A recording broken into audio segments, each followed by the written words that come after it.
La boîte est d'époque, chargée de souvenirs et du poids de l'histoire.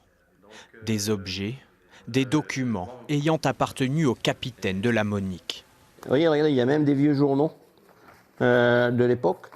C'est tout ce qui concernait la Monique et mon père. Dans ces classeurs, des courriers que s'échangent avant le drame Charles Hollen et ses parents. Il y décrit une situation intenable à bord de son caboteur et avec sa hiérarchie. Mon père ne supportait plus la situation et voulait démissionner. Et des courriers de mes grands-parents étaient de dire il faut que tu apprennes à respecter ta hiérarchie, il faut que tu apprennes à respecter la société, tu as des enfants. Ce jour-là, l'épouse du capitaine l'accompagne pour faire la traversée. Le couple ne reviendra jamais à quai. Mais oui, ma mère elle est sur le bateau et ça a été le grand drame de mes grands-parents. Qui avait demandé à ma mère d'aller le soutenir, de l'encourager, parce que dans les derniers courriers, on s'aperçoit qu'il ne veut plus naviguer, quoi. En cause, les conditions de sécurité à bord ne sont plus respectées.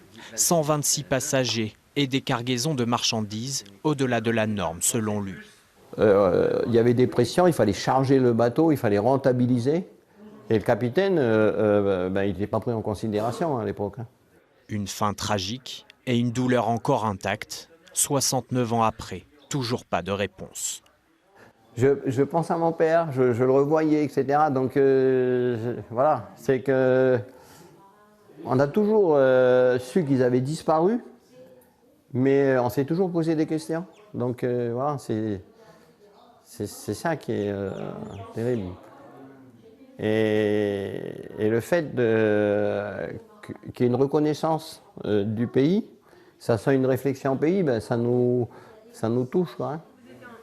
Le deuil ne sera jamais vraiment fait, mais cette parole libérée panse peut-être un peu les plaies des familles et de cette page tragique de l'histoire calédonienne.